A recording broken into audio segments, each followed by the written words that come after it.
Taste the Daily.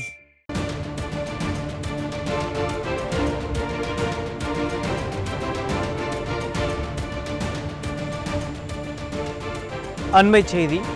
Kanchipuram மாவட்டம் ஸ்ரீபெரும்புதூரில் உள்ள Samsung ஆலை தொழிற்சாலையில் உள்ளிருப்பு போராட்டத்தில் ஈடுபட்டுள்ள தொழிலாளர்கள் சாம்சங் ஆலையில் பணிபுரியும் தொழிலாளர்களை மிரட்டியும் தொழிற்சங்கத்திலிருந்து விலகுவதாக கடிதம் வாங்குவதாகவும் தொழிலாளர்கள் குற்றம் சாட்டியுள்ளனர். கூடுதல் விவரங்களை செய்தியாளர் கோகுலகிருஷ்ணன் வழங்க கேட்கலாம். கோகுலகிருஷ்ணன், வணக்கம். என்ன நடந்தது? முழுமையான விவரங்கள் என்ன? சுங்குவார் சித்திரம் சாம்சங் ஆலையில் தொழிலாளர்கள் 3 பேர் தற்காலிக பணியிடை நீக்கம் செய்யப்பட்டதை கண்டித்து சக தொழிலாளர்கள் தற்போது உள்ளிருப்பு போராட்டத்தில் ஈடுபட்டு வருகின்றனர். அந்த காஞ்சிபுரம் மாவட்டம் சுங்குவார் சித்திரத்தில் சாம்சங் தொழிற்சாலை செயல்பட்டு வருகிறது. இந்த தொழிற்சாலையில் 1000க்கும் மேற்பட்ட தொழிலாளர்கள் பணி செஞ்சுட்டு வராங்க.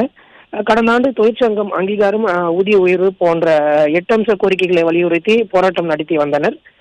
இந்த போராட்டத்துக்கு பிறகு தொழிற்சங்கம் பதிவு செய்யப்பட்டது. இந்த நிலையில் தொழிற்சங்கத்திலிருந்து தொழிலாளர்கள் விலக வேண்டும் என இந்த நிர்வாகம் தொழிலாளர்களை வற்புறுத்தி வந்துள்ளது. இதனால் கடந்த 31ஆம் தேதி அன்று தொழிற்சாலை உள்ளேயே 400க்கும் மேற்பட்ட தொழிலாளர்கள் நிறுவன தலைவரை சந்திக்க முற்பட்டிருக்கிறார்கள். இதனிடையே தொழிற்சாலையில் இருந்தபோது ஒழுங்கின நடவடிக்கைகளை ஊழியர்கள் மீறியதாகவும், அதே போல உணவு இடைவேளை முடிந்த பின்பும் பணிக்கு திரும்பாதது உள்ளிட்ட காரணங்களை சுட்டிக்காட்டு 3 தொழிலாளர்களை நிர்வாகம் தற்காலிகமாக பணியிடை நீக்கம் செய்து தற்போது நோட்டீஸ் கொடுத்திருக்கிறது. இதன் காரணமாக அதிருப்தி அடைந்த சக தொழிலாளர்கள் தற்போது பணிகளை புறக்கணித்து தொழிற்சாலை வளாகத்திலேயே தரையில் அமர்ந்து தற்போது உள்ளிருப்பு போராட்டத்தில் ஈடுபட்டு வராங்க.